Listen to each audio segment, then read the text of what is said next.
அனைவர்களுக்கும் வணக்கம். ஸ்ரீ நவகர கருப்புசாமி நல்லாசி அனைவர்களுக்கும் கிடைக்கட்டும். இன்றைக்கு பார்த்திங்கன்னா தலைப்பு முடக்கம் அப்படின்னா பொறுமையாக போவது, நிதானமாக இருப்பது, தாமதமாக நடப்பது, செயல் நடக்காமல் போகிறது, செய்யும் தொழில் மேன்மை நிலைக்கு வராமல் போகிறது, எடுக்க காரியங்கள் வெற்றி இல்லாமல் போகிறது. ஒரு வீடு கட்டுவோம், கட்ட முடியாமல் பாதியில் நின்றுறோம். ஒரு தொழில் செய்வோம், அந்த தொழில் பார்த்திங்க அப்படின்னா நடக்காமல் போயிடும். புதுசாக ஒரு கம்பெனி ஆரம்பிக்கலாம் நினைப்போம், ஆனால் கம்பெனி ஓப்பன் பண்ண முடியாமல் போயிடும். புதுசாக ஒரு வீடு கட்டுவோம், கிரகப்பிரவேசம் பண்ணலான்னு நினைப்போம், செய்ய முடியாமல் போயிடும். ஒரு வண்டி வாகனம் வாங்குவோம், ஓட்ட முடியாமல் போயிடும். ஒரு நகை நட்டு வாங்குவோம், போட முடியாமல் போகும். இது மாதிரி சொல்லிக்கிட்டே போகலாம். இதுக்கு பேர் தான் முடக்கம் அப்படின்னு. அப்போ இந்த முடக்கத்தை எளிமையான முறையில் சரி பண்ணணும். இந்த தடைகளை எளிமையான முறையில் தடைகளை உடைக்கணும். அதுக்கு என்ன செய்யலாம்? ஒன்றும் பெரிய விஷயம்லாம் இல்லைங்க. கருங்கல் பாருங்கள், கருங்கல் இது மாதிரியான சைஸில் சின்னதாக கருங்கல் வாங்கிக்கிங்க. ஒரு தட்டு வாங்குறீங்கன்னா அதிகபட்சமாக எவ்வளோ இருக்குங்கிறீங்க? ஒரு 30 ரூபாக்குள்ளே தான் இருக்கும். இவ்வளோ கொடுப்பாங்க. ஒரு சுத்தி,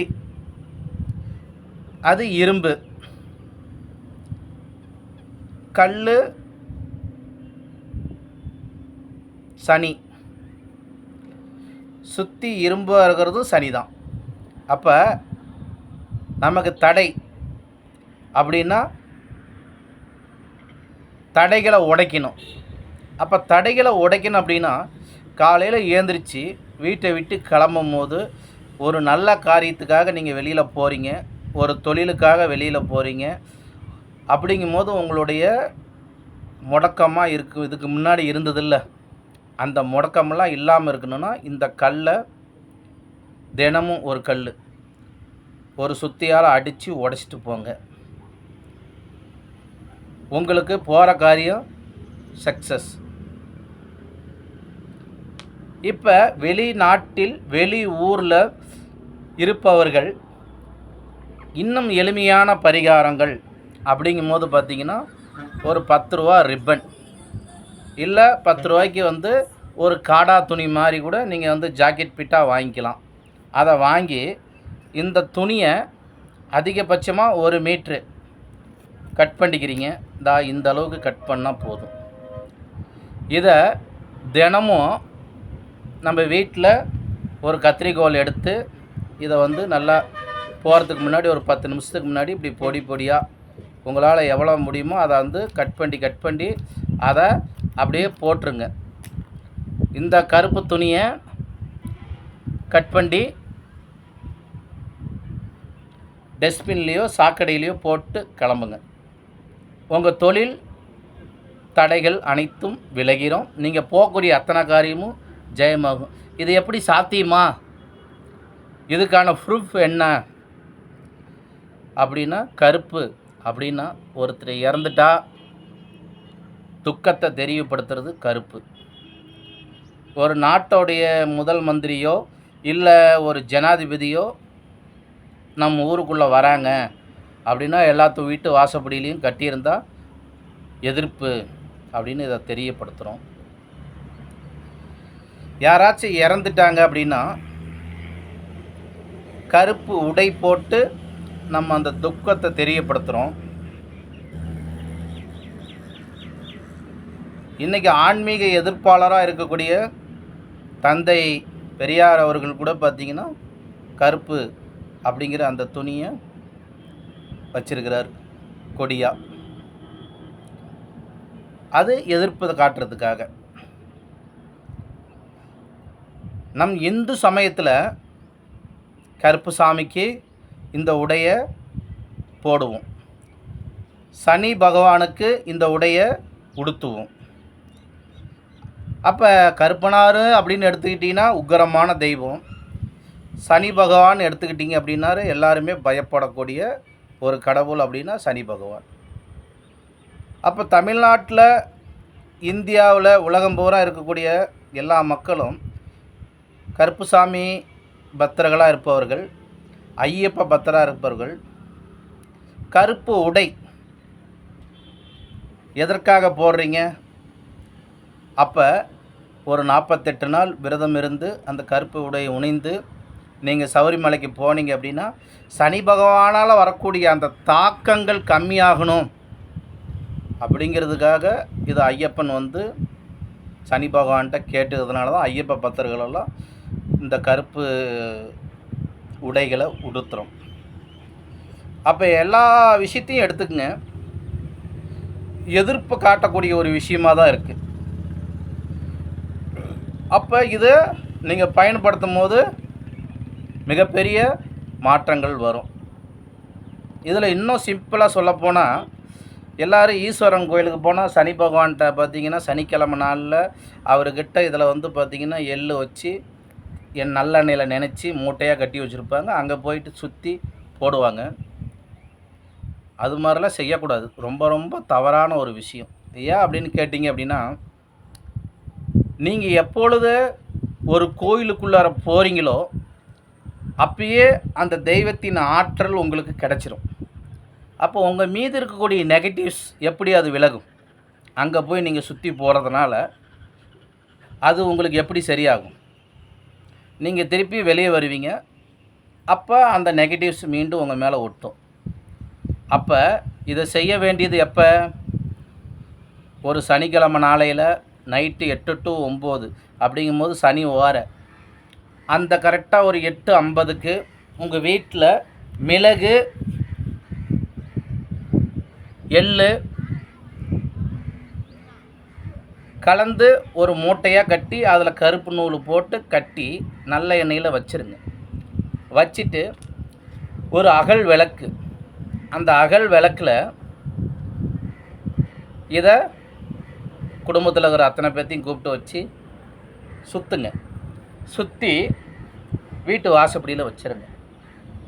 அப்போ பாருங்கள், உங்கள் குடும்பத்தில் இருக்கிற டிஸ்டி, உங்கள் வீட்டில் இருக்கக்கூடிய டிஸ்டி, உங்கள் மீது இருக்கக்கூடிய தடைகள் அனைத்தும் விலகிரும். அப்போ இந்த கருப்பு அப்படின்னா டோட்டலாக எதிர்ப்பை சரியாக்குறது, எதிர்ப்பை காட்டுறது. அப்போ இந்த மாதிரி ஒரு ரிப்பனை எடுத்து நீங்கள் வீட்டில் சின்னதாக தினமும் கட் பண்ணி விட்டு போங்க. ஒரு 48 நாள் செஞ்சு பார்த்துட்டு உங்களுடைய வாழ்க்கையில் எவ்வளோ பெரிய மாற்றங்கள் வந்திருக்குது, அவர் சொன்னது உண்மை அப்படிங்கிறது நீங்கள் உணர்ந்து, ஐயா நீங்கள் சொன்ன பரிகாரம் எங்களுக்கு மிகப்பெரிய மாற்றத்தை ஏற்படுத்தியிருக்குது அப்படின்னு சொல்லி பேசுவீங்க. என்னுடைய பேர் பெரிய கருப்புசாமி சேகர். அருள்வாக்கு, பிரசன்னம், அனைத்து வகையான பரிகார பூஜைகளும் நாங்கள் செய்து தருகிறோம். செவ்வாய், வெள்ளி கொல்லிமலையில் சந்திக்கலாம். தினசரி ராசிபுரத்தில் சந்திக்கலாம். உங்களுடைய ஆன்மீக கருத்து எதுவாக இருந்தாலும் இந்த பதிவை பற்றியான விஷயங்களை தெரியல அப்படின்னா நீங்கள் என்கிட்ட கேட்டுக்கலாம். இருந்த இடத்துலையே இருந்து அருள்வாக்கு கேட்குற மாதிரி இருந்தாலும் நீங்கள் கேட்டுக்கலாம். ஆன்லைனில் பதிவு பண்ணிக்கலாம்.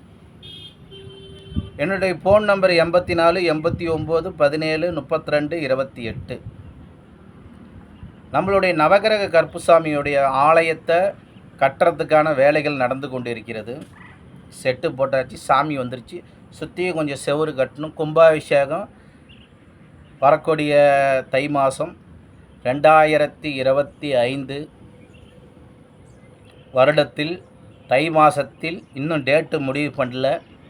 இதையெல்லாம் கொஞ்சம் வேலைகள் இருக்கிறதுனால தாமதமாக நடந்து கொண்டு இருக்கிறது.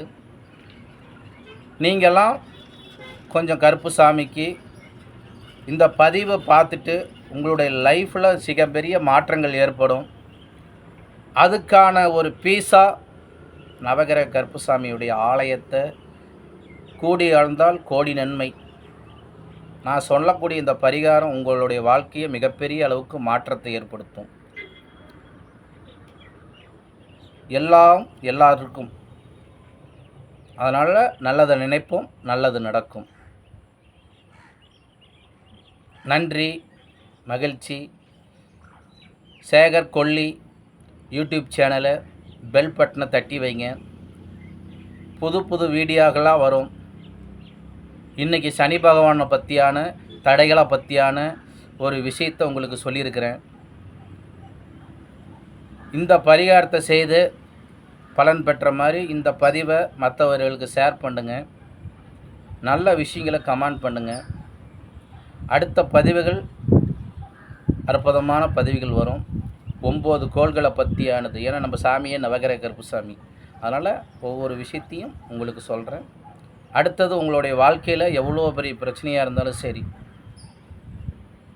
சனிக்கிழமை நாளில் காலையில் 6 to 7, மதியானம் 1 to 2 இந்த டைமில் ஒரு 9 வாரம் இழுப்பெண்ணெய் விளக்கு போட்டு நம் கோயிலுக்கு ஒரு முறை வந்து சுற்றிட்டு இது மாதிரி 9 வாரங்கள் தொடர்ந்து செஞ்சு பாருங்கள். உங்கள் வாழ்க்கையில் எவ்வளோ பெரிய பிரச்சனையாக இருந்தாலும் சரியாயிடும். இதையெல்லாம் விளையாட்டாக நினைக்காதீங்க. நம்மளுடைய வாழ்க்கையில் அடுத்து என்ன நடக்க போகுதுங்கிற ஒரு விஷயம் யாருக்குமே தெரியாது. இதை நீங்கள் செஞ்சீங்க அப்படின்னா உங்களுடைய வாழ்க்கையில் மிகப்பெரிய ஒரு மாற்றத்தை வந்ததுக்கப்புறம் உங்களுடைய லைஃப்பில் கண்டிப்பாக அனுபவிச்சதை உணர்ந்ததை மற்றவங்களுக்கு பகிருங்க. நன்றி, மகிழ்ச்சி. மீண்டும் சந்திக்கலாம். எளிய பரிகாரத்தை செய்து நலமுடன் வாழுங்கள்.